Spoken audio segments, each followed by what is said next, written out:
कोकणामध्ये आता पावसाचा जोर वाढलेला आहे आणि रखडलेला मान्सून पुन्हा एकदा सक्रिय झालाय। रत्नागिरी जिल्ह्यासाठी हवामान विभागाने पावसाचा येलो अलर्ट दिलाय। पावसामुळे नद्यांच्या पातळीमध्ये वाढ झालेली आहे, तर 24 ते 28 जून दरम्यान अतिवृष्टीची शक्यता वर्तवण्यात आलेली आहे।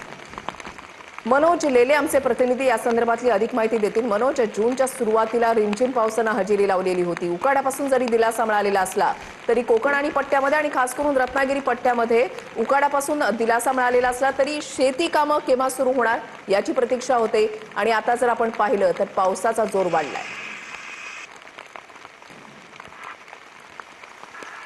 वृषाली, नक्कीच ज्या मॉन्सूनची चातकाप्रमाणे सगळे कोकणवासीय वाट बघत होते तो मॉन्सून पुन्हा एकदा सक्रिय झालेला पाहायला मिळतो आहे। रात्रीपासूनच या ठिकाणी पावसाची धुवाधार बॅटिंग या ठिकाणी सुरू असलेली पाहायला मिळते।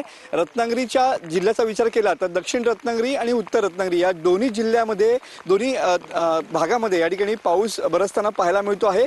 मध्यरात्रीपासून जो पाऊस सुरू झालेला आहे तो अद्याप काही थांबलेला नाहीये आणि त्याचमुळे सध्या नद्यांच्या पातळीत देखील वाढ झालेली पाहायला मिळते। आपण सध्या काजळी नदीच्या तीरावरती आहोत आणि ही नदी सध्या दुथडी भरून या ठिकाणी वाहताना पाहायला मिळते आहे। जून संपत आला तरी पण पावसाची प्रतीक्षा होती, मात्र तोच मान्सून आता पुन्हा एकदा सक्रिय झालेला पाहायला मिळतो आहे आणि पुढचे 4 दिवस हे खऱ्या अर्थानं मुसळधार पावसाचे असणार आहेत।